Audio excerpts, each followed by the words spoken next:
Quite often people ask me if it's worth paying a little bit more for a particular whiskey that's a little bit older. So I thought, let's put that to the test with one of my favourite whiskies. Welcome back, Dram Fam, to the Whisky Diary.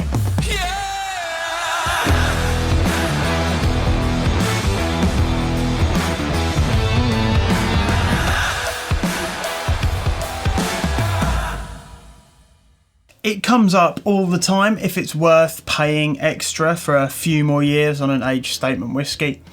And a lot of the time, I don't really know what to say. The two youngest ages, usually, like a 12 or a 15, they're close enough. And unless there's any major differences between the expressions, I'll usually go, if you've got the extra money, give it a go. But they didn't feel very honest. So I thought it'd be interesting to conduct an experiment. Not that this is very scientific at all. But compare the younger to the older expression of the same whiskey, just to see whether it really is worth paying more for just a few extra years on the label. So for the first one, I thought I'd go with one of my all-time favourite whiskies. The Glendronach. We're going to be comparing the 12 and the 15 in this particular instance. They're close enough in price, they're both heavily sherried, so I thought they were comparable enough to see whether it really is worth paying that little bit more. So I'm going to start having a look at the 12. This is of course a 12-year-old whiskey. It is bottled at 43%. It is presented in natural colour, but it is chill filtered, which is an interesting change that Dram Fam made to the Glendronach a few years back. So we'll see whether that's made a huge difference. This is a vatting of PX and Oloroso sherries, and you can pick this up from Master of Malt for £44.99, so about £45. We're going to be putting that up against the Glendronach 15. This is, of course, a 15-year-old whiskey. It is bottled up at 46%, once again presented in natural colour. This is, again, chill filtered. They have done this across their entire core range. This is a vatting of PX and Oloroso sherries, and you can pick this up from Master of Malt for £63.49. So the similarities between these whiskies, they are both heavily sherried, but it is worth bearing in mind it does not tell us whether it's first fill, second fill, refill casks, whether those casks have got a lot left to give or not. Obviously a first fill cask just means it's had sherry in it once and then it's had whiskey in it, is going to be a lot more active than something that's maybe a refill which has had sherry in it, then whiskey in it, and then this has gone in it. So a lot more of those kind of impactful sherry notes may have gone by the time these get in, but they don't tell us what it is. They are both chill filtered and they are both presented in natural colour. The differences between these whiskies: we've got the 12 bottled at 43% and the 15 bottled at 46%. Now, I'm a firm believer that ABV is the flavour carrier. The ethanol is the flavour carrier. So I'll be very interested to see if there is a detectable difference with that 3% more alcohol. And lastly, the price. There is about an £18.50 difference between the two. That's around a 30% different in price, and you're paying around £6.10 per year extra. But that's all well and good, but what we're really here for is the taste. So, firstly, colour-wise, they're pretty much the same. The 12 is a little bit more yellow, a little bit lighter. The 15's is a little bit darker, but there's not a huge difference in the colour, which may gives a little hint as to some of the cask activity, because these are presented at natural colour. Onto the nose. Very light, very sweet, very nutty. Yeah, there's a definite peanuttiness to this. Honey, toffee, a nice kind of apples and pears, Speyside-y. This is of course a Highland whiskey, but it is very, very close to Speyside, so if we're talking about regional differences, I wouldn't envisage there being a huge amount between them.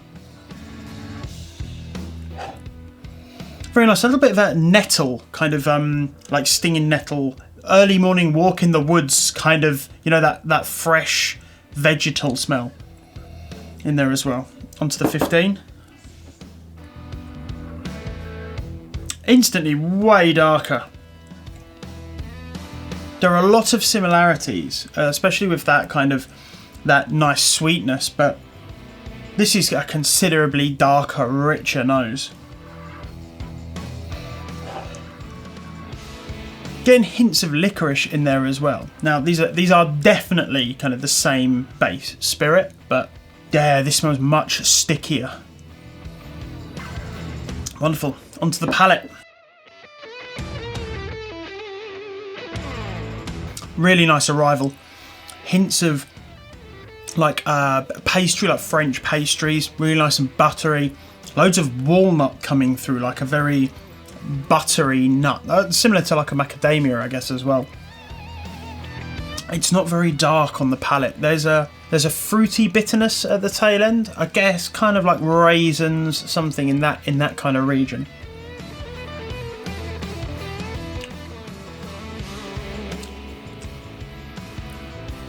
Very mild. A little bit more of those vegetal notes coming through as well.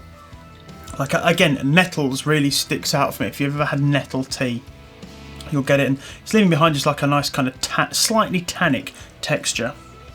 Onto the 15. Instantly, again, way darker. Loads of molassesy kind of notes, like burnt sugar, dark toffee. Again, those licorice notes are starting to poke through just a bit as well. This is a much bigger, juicier, stickier whiskey. Texture-wise as well, much more mouth coating than we had with the 12. Before I get into the finish, I'm gonna have a drink of water, really cleanse my palate, and then we'll go back and revisit both of these for the finish. A few moments later. Right, I've had a drop of water, let my palate settle down a bit, so let's go in for the finish. A very light sweetness on the finish. Definitely some of those like kind of French croissant, French pastry notes coming through. A little bit creamy, like a vanilla buttercream, and just a slightly tannic, bitter, vegetal finish on the tail end. Drop of water and onto the finish of the 15. Way fruitier, almost a jam-like sweetness hanging around. Some nice cinnamon, bacon spices going on. Not bacon spices, baking spices. Bacon spices does sound quite good. There's like a subtle smokiness, like a licoricey kind of smokiness on the tail end of this. I think that's kind of a note that's permeated all the way through. It's that slightly aniseedy, slightly licorishness. I don't think it's something that if you didn't like licorice would put you off this whiskey. It is very subtle, but aniseed's a flavour I'm really quite sensitive to, and I really quite like it.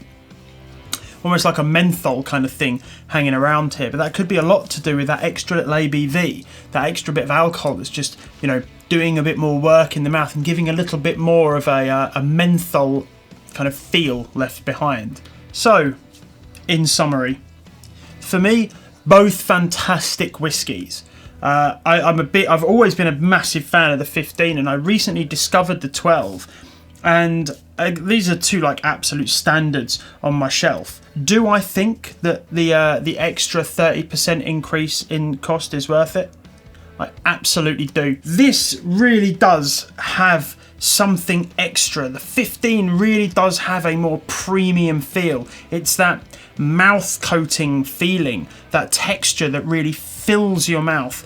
The pop of that of the spirit as well. That extra 3%, maybe it's just in my head, but to me, when you drink the 15, the flavour just pops. The 12, by no stretch of the imagination, is a bad whiskey, but there's not quite as much excitement when it hits your tongue. It's very good. It's a little bit more mild, a little bit more gentle. If that's something that you're into, then maybe the 12 is for you. But for me, I like that extra little bit of richness, the extra juiciness, the extra stickiness from the 15, and that little pop of alcohol when it hits your tongue. Obviously, this is my first attempt at this kind of head-to-head between two whiskies, so I'd be really interested to know your thoughts if this is something that you'd like to see more of.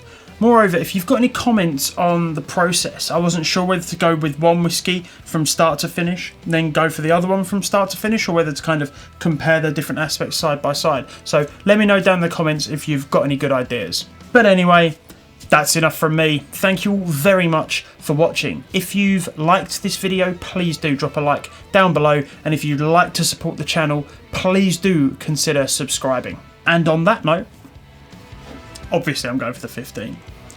Slanjava.